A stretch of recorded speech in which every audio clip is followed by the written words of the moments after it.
Darren, welcome to Eager to Know. I'm very excited to talk to you. We did a brief conversation yesterday where I'm doing this project where I'm talking to artists who are sheltering in place and working, and they're reviewing their work.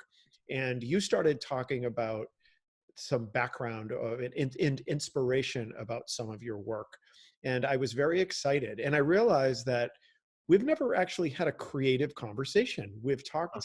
I've come to your studio, but we kind of talked business, and we never really talked about, the creative aspects of your art. And I realized that like mid our conversation, and I'm thinking I need to have him on the podcast so we can have that conversation. So welcome. I'm glad that you're here.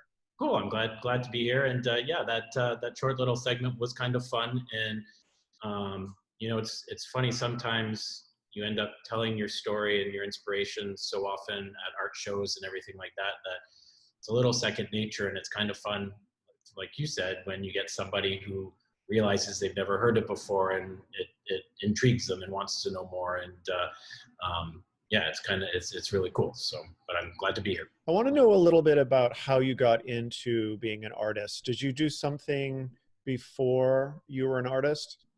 Yeah, so I'm kind of one of those corporate stories. So I worked full-time corporately up until 2009.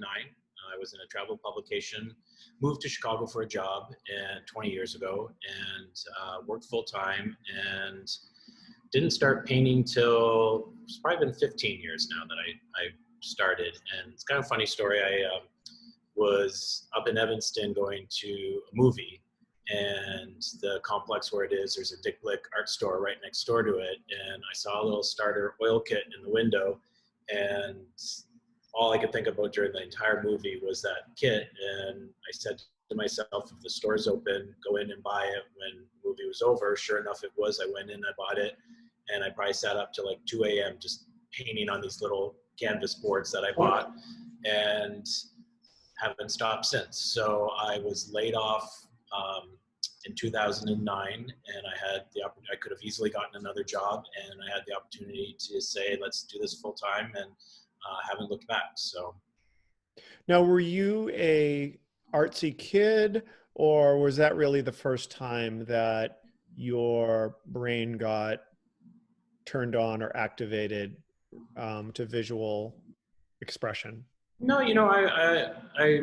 I was artistic, but I didn't really take any formal classes. In high school, I took, grade 9 and grade 10, I took art classes, and there's definitely an artistic gene in my family.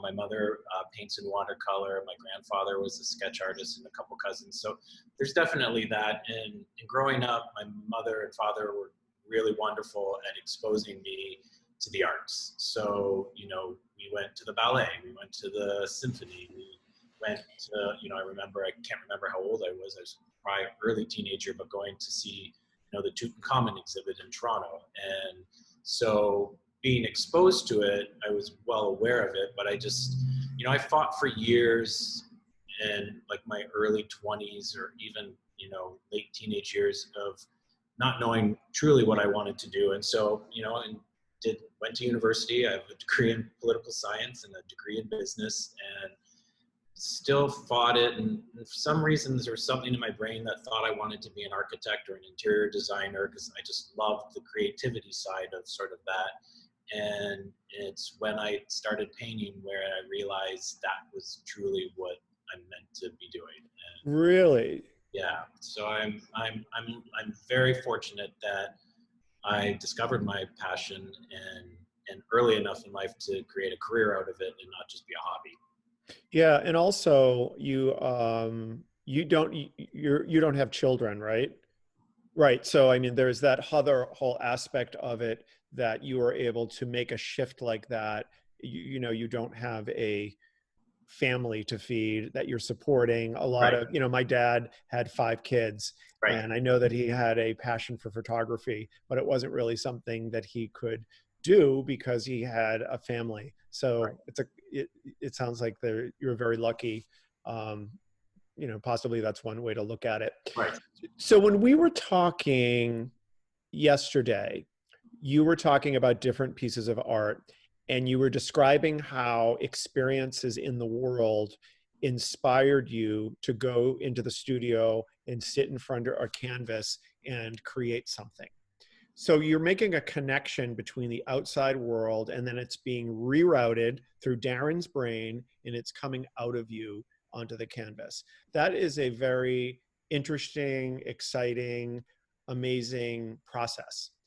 What do you think, was that happening before you learned how to paint? Were you absorbing the world and it was being expressed some other manner? Or was it just, was that just not happening before you found that paint set in Evanston? You know, I think it's always been in there. You know, another thing I can thank my parents for is that, you know, we got to travel quite a bit growing up. And so I did get to see a lot more than just my hometown. And I think I expressed it early on with photography. So I was always fascinated about taking pictures whenever I traveled or wherever we went. I was inspired by something, but I never actually digested it and came back and said I need to do something from that trip. Whereas as I started to paint, that's where it truly started to just naturally come out with, you know, so my very first series, once I, you know, stopped experimenting, and I mean, I always still experiment, but just playing around, and I was trying to come up with an idea of what I wanted to paint. And I started off in a floral series, and it was all inspired by my mom's gardens that we grew up with. So the irises and sort of all of that. So I was automatically, initially when I started painting, taking something from outside, like you said, stirring it into this crazy brain and then putting it onto a canvas. So, you know, looking back, I might have done that subconsciously before I started painting, but it's truly come out with my artwork. It sounds like you are a lucky person because you have this available to you for the rest of your life. And that's something that is never going to, you're never going to finish it or reach the end. Like No, it is something that you have available to you for whether you travel to Europe or right, whether you take a walk down the street outside your house, you always have the ability to absorb, process, and recreate it and express it in a way that you can share with the rest of the world. That's kind of a combination of the world and right. Darren. Yep. Yeah, it is. It is. And, you know, I've not really thought of it that way. And I don't think anyone's physically said that out loud sort of to me, but you're right. I'm truly lucky that I have that ability. And like you said, it'll never stop. And that's one thing with my work as well, is that it always evolves. I haven't been doing the same collection for the 15 years that I've been painting. I've always keep evolving. And I think that's because exactly that. I see something that inspires me and I try to come up with my version of that on a canvas or on a panel. And, you know, like you said, it'll continue till I'm done. Now, are you limited by inspiration or are you limited by time? Meaning, do you have more things that you want to paint, but you only have so many hours in the day? Or do sometimes you run out of inspiration, run out of new projects? You know, sometimes it's a little combination of both. You know, you kind of, for me, there's a business side to being an artist and doing so many art shows. I do a lot of the outdoor art shows as well, and indoors and openings and showings. And so I have to have a certain amount of inventory in a year for me to be able to show all these. So there are times where I am crazy busy and, you know, the brain's ready to explode. And then there's the quieter times where almost can have more fun because I'm not, you know, constrained to, oh, I have a show this weekend, I need to finish these two pieces. I'm, you know, like this time right now, I'm working on a commission for a client, but otherwise I know I'm going to just start creating something caused by what's going on in the world right now. So I might not be traveling, but what's going on outside is definitely affecting me inside. So, you know, there's the times like that, but then also there's times where you're just not creative. Your brain's tired. And those are the days I'll come into the studio, I'll start on something and it just fights me. And so I stop because I know it's not going to go anywhere. and I'll do prep work, or I'll do, you know, underlying layers, or I'll start doing marketing, or I'll go home, you know. So it's kind of a little combination of both of those. So, you know, I could spend all day here and still find something to do. Yeah. I think what I want to go next. You mentioned the art shows, and I think the art show scene in Chicago, is that a unique scene? Because I remember when I was moving from Boston to Chicago, people telling me that the art fair scene is a big thing in Chicago. Many people told me this. And then I came here, and every weekend there's all of these art fairs, and we don't have that in Boston.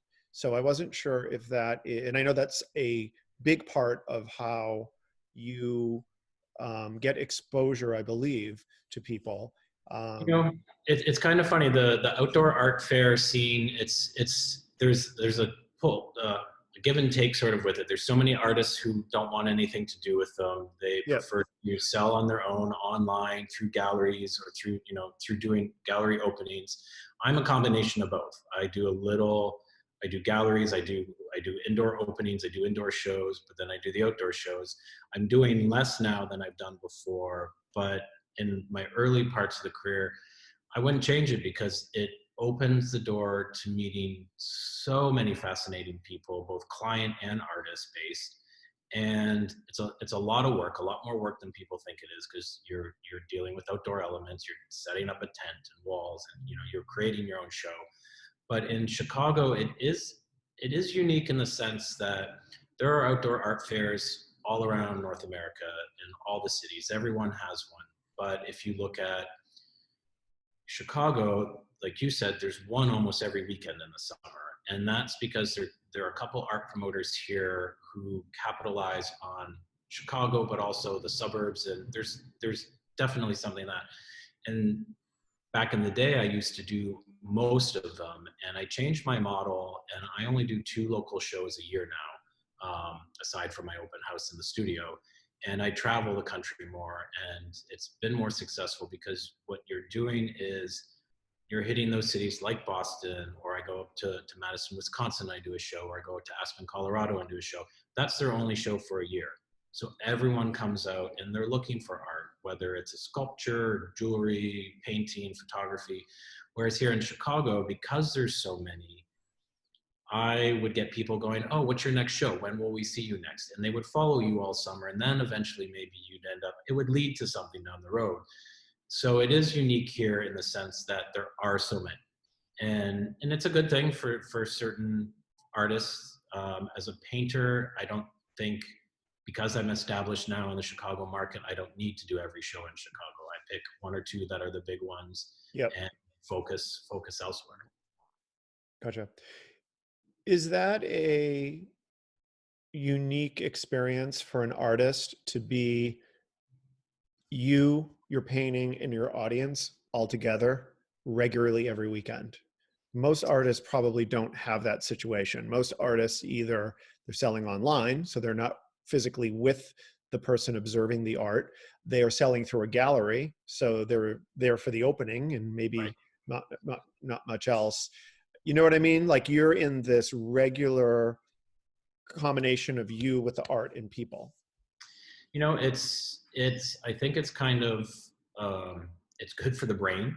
You know, I paint alone. I'm in my studio alone. So 5 days a week or 7 days a week, especially when I'm not doing a show, I'm here by myself. You know, I'm talking to my paintings, I'm texting other friends to get advice or talk or whatever.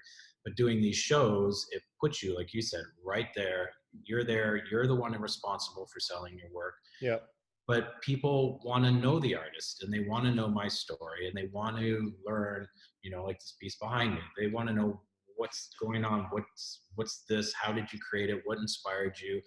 And I've made so many personal connections with people with my art, and had a gallery sold that piece to the same people, I would have never learned the story about what moved them, what made them buy my piece, because they were moved by it. what their story was connected to my story. So it's really a cool experience. And that's why, you know, I have a couple artist friends who swear they won't ever do the outdoor shows. And even as I, you know, grow my business, my brand of who I am as an artist, I will always still have a handful of those because of the people I've met, and I would have never met them had I not done those shows. And I consider some of my good clients friends because of that. Yeah. They bought from me at one show, but now they come back every year to say hi and just tell me how much they love the painting and invite me to dinner, or, you know, tell me that they're sending their friends. And so it's a really heartwarming experience aside from the crazy work that you have to do to be in those Yeah. shows. Yeah. No, that sounds wonderful to me. I know that is not an experience that a lot of people would want to do. I think a lot of creative people, they just want to create. They just want to be in the studio with their canvas and their paint and their palette. And then they don't want to deal with the whole sales and marketing, or they don't really want to deal with people. Right. You know, I know Well, you're an extrovert like I am. So that part of it, and seeing the artwork where its home is, like, that means a lot to me, and that obviously absolutely. means a lot to you. Absolutely. It's like your baby type thing. Yeah, I mean, they are my kids, and you know, I always joke with anyone who buys. I always ask them to email me a photo if I'm not installing it for them. That if they live somewhere outside of the area, take it home. I always ask them to send me a picture of where my, you know, kid is in his forever home. And you know, and most people understand that as well, that they're buying a piece of me. It's not just something that was mass produced. And you know, it's a really cool thing. And like you said, being extrovert, I'm really not extroverted. I think I'm a little of both, because I think I'm a social introvert. And it took me years and years to really learn how to connect with people and talk to people when you're doing these shows. Because the first couple of years, I was way intimidated and couldn't understand why my paintings weren't selling themselves and didn't want to talk to people.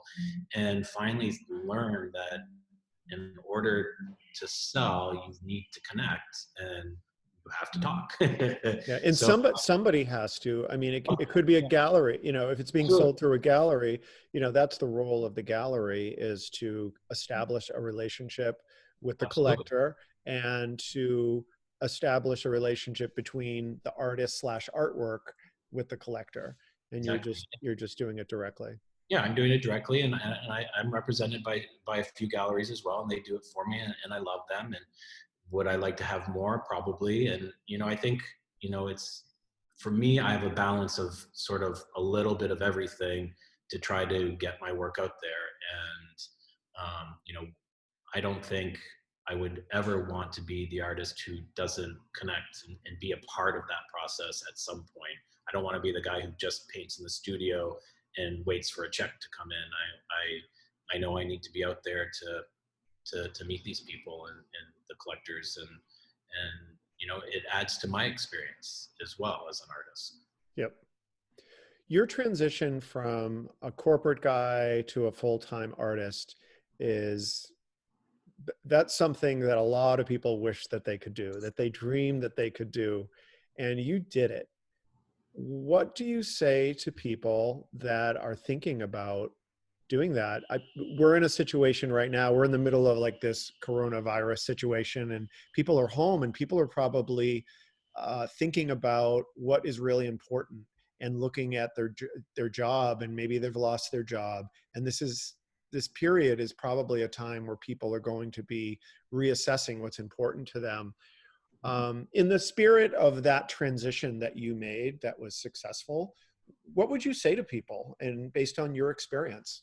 You know, I actually tell a lot of, you know, this is another thing that goes back to some of the art shows. I meet so many people who are doing their job and are creative on the side, and are like, oh, I wish I could do this. And I'm like, do it, you know, and start off by doing it on the side. So when I was in the corporate world for probably about 3 years, I was painting before I was laid off and jumped into doing this full time.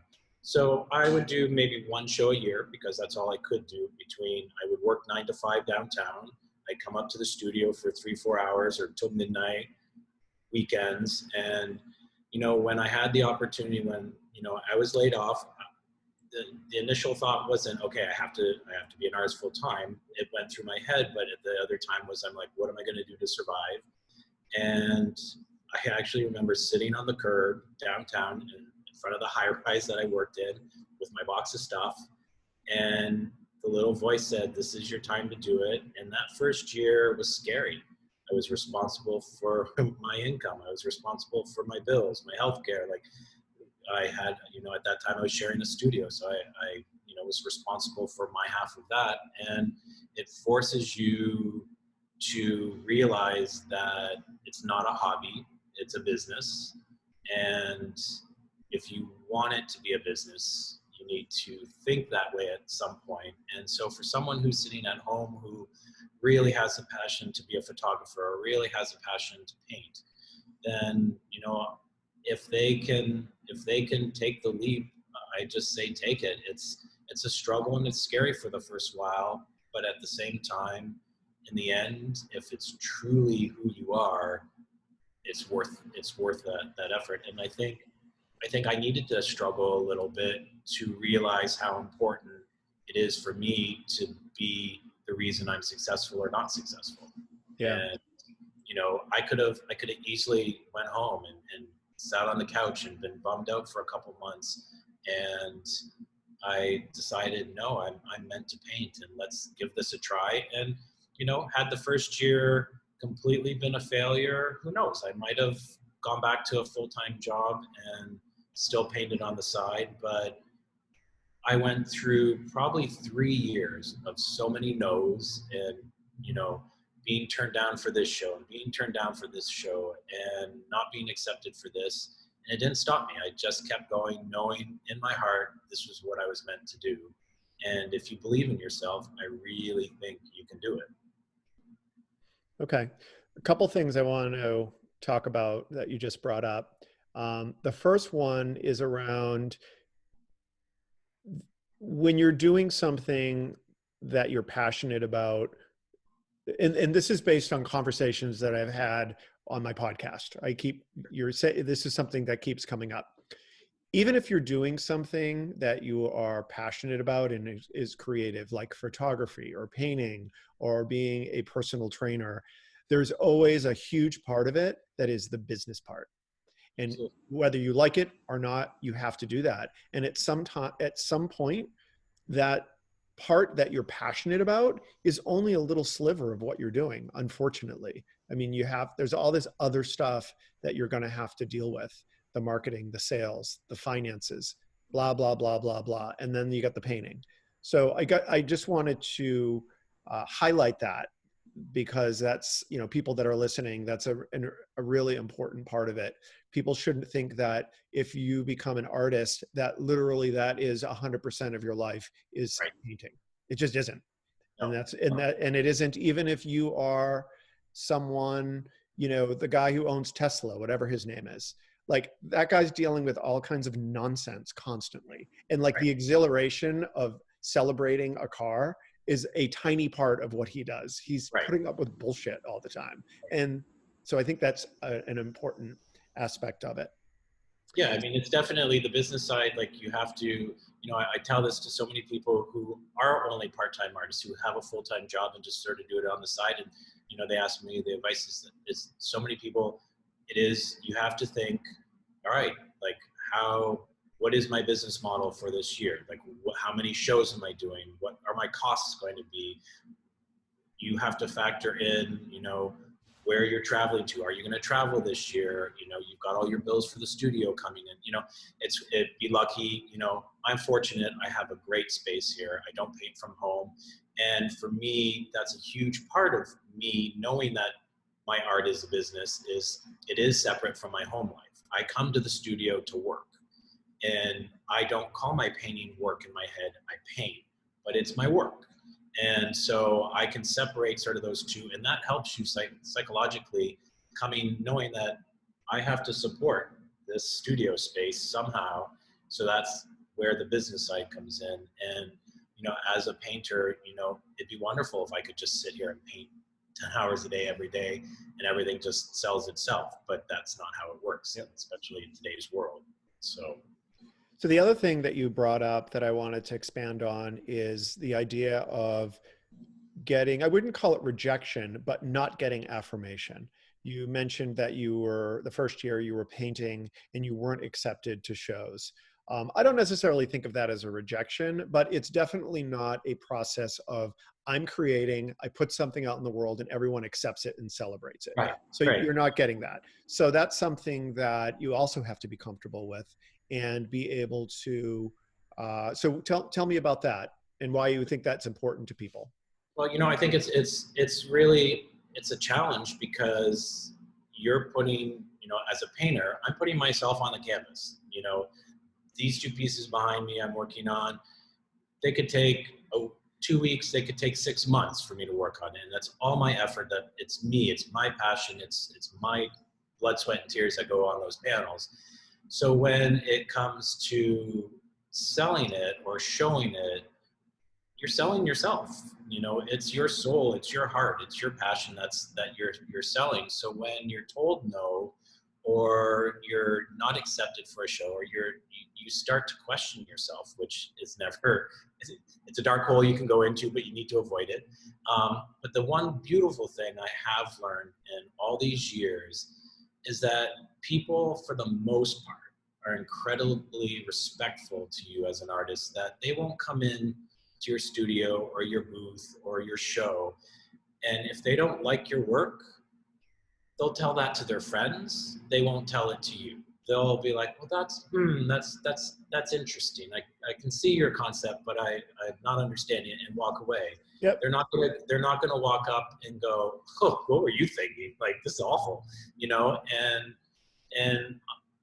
I can count on my one hand people who have actually said that at a show, and that's it. In the 14 plus years. Said disrespectful things to you? Yeah, I had this one crazy little old lady at this one show, and she literally walked into my booth and she raised her hands and she's like, "You call this art? This is art?" And off she goes. And it was actually a really cool moment because, of course, she was loud and a lot of people were around.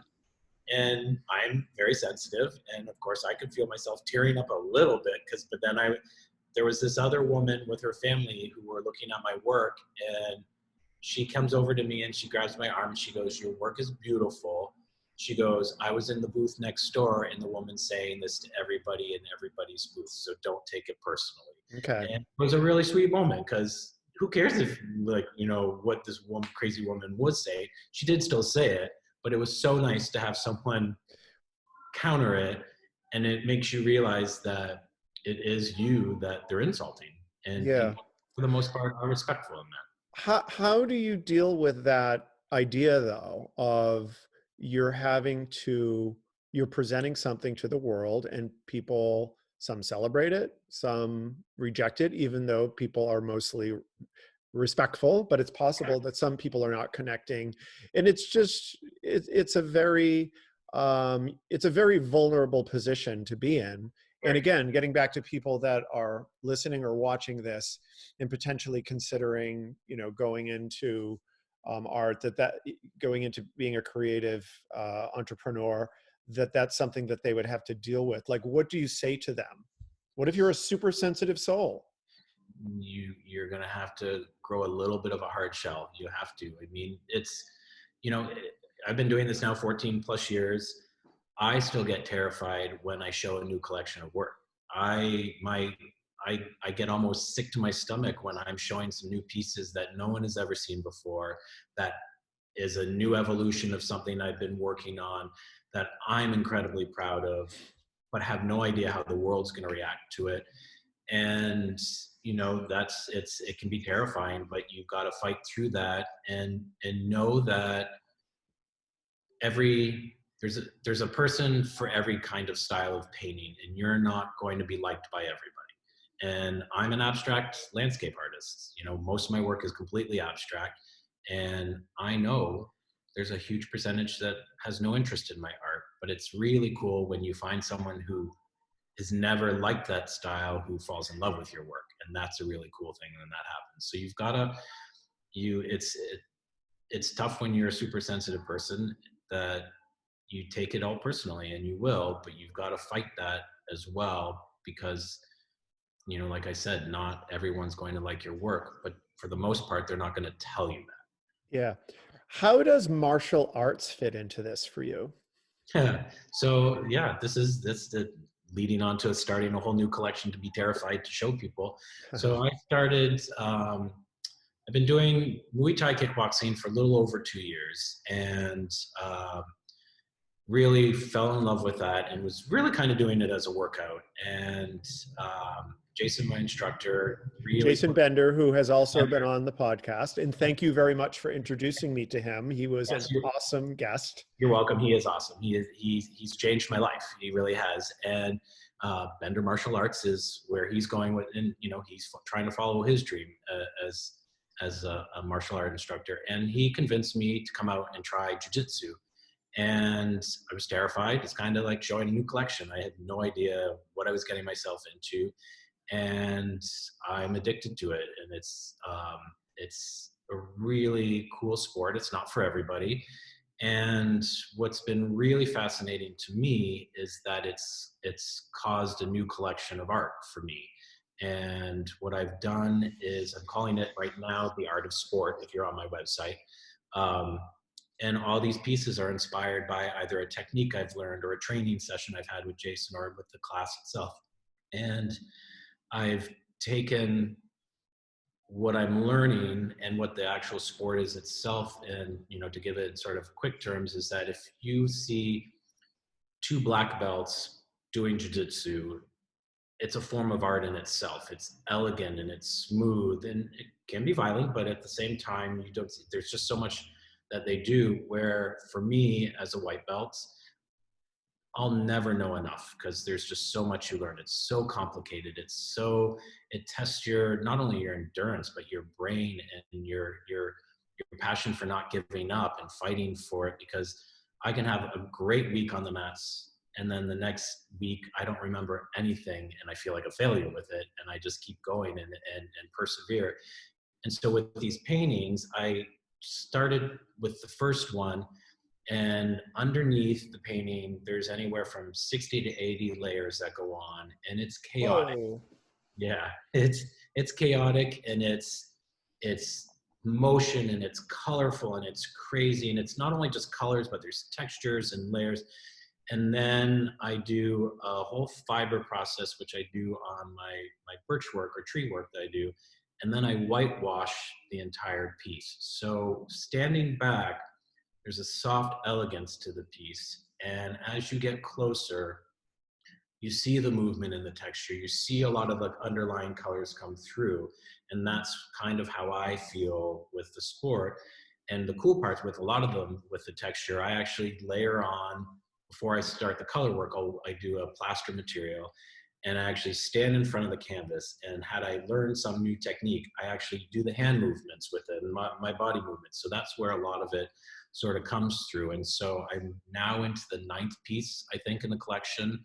And it's been fascinating. And like, you know, who knew something like that would inspire artwork, but it has. And it was like I was saying, I showed them for the first time at my studio open house, and had no idea what the reception was going to be, and everybody just fell in love with them. Nice. They thought they were beautiful, but once they heard my story, they fell in love with them even more. And a cool quick side story to these. So I sold 2 of them to this wonderful woman in Minneapolis area, and she's a brain specialist and a good friend of mine who's also a client. She brought a group of women to the studio, and she was actually coming for one of my One Can Dream staple pieces. She had already researched on my website, and so we came in and we opened wine, and we were having these great conversations. And I started telling the whole jiu-jitsu story. And the 2 pieces that I have a sort of living area set up in the front of the studio, and the 2 pieces were very opposite. One was the whitewashed with really a lot of movement and flow. and the other was very grid-like, and I had done all the pattern with my fingers, and so it was very structured. And when I was explaining them to her, it was how both sides of my brain work with the sport, is how you need to be structured and it's formal and there's all these rules and techniques, and that's where the sort of the structure side is. But this side is what my brain's thinking when I'm actually in the midst of actually, grappling and sparring. And she just fell in love with the fact that these two pieces involved my brain, and she's a brain specialist, and she fell in love with them. And she went home and basically called me like the next day and bought the two pieces. And Right. so it was really cool. And I get excited telling people about this because it's something I would have never known at my age, jumping into a martial art thinking it would create a new collection for me. Yeah, that's incredible that you took your experience in jujitsu and you used your artwork to connect that experience with a brain specialist. I Yeah, mean, that is what art is all about. that's the full circle of how this works. And the best part is, so the friend who I just love this woman to death, who brought this group of women here, she found me at an outdoor art show, and she bought from me then. And because of that, 4 years later, this woman's in my studio. And that's where it's hard to tell people, like, you might not sell something at this show, but if you stay connected and keep plugging along, something might happen. And that's the perfect example of that. So So, from our conversation, I really feel like what you are all about is you're someone who embraces the world, and then you use your art for you to connect with other people, all of your experiences. I guess pretty much, I've sort of not thought of it that way, but that would probably be a great way to describe it. Awesome. Well, Darren, thank you very much. This has been incredible. Is there anything else that you want to talk about? Anything upcoming that you want to share?